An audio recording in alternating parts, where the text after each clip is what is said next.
Now that we've completed our Lindab gutter, we're gonna demonstrate how to install it. Derek's gonna give me a hand.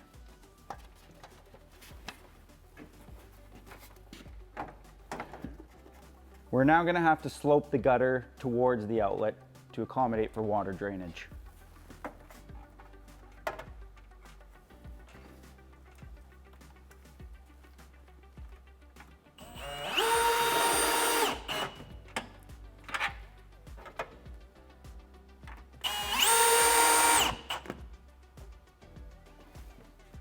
To ensure proper strength, the Lindab hangers all require 2 screws.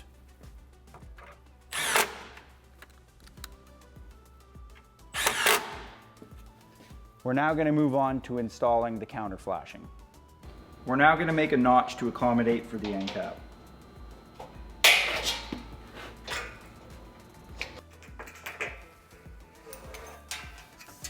And now we're going to make a cut to go around the miter.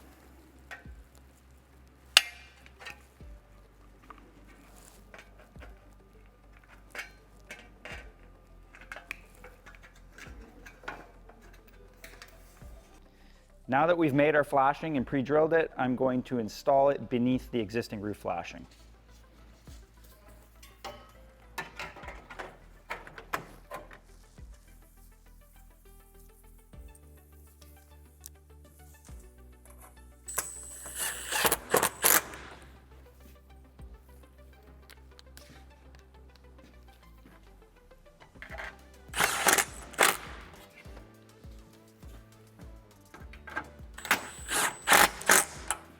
The flashing is now ready to be continued around the corner.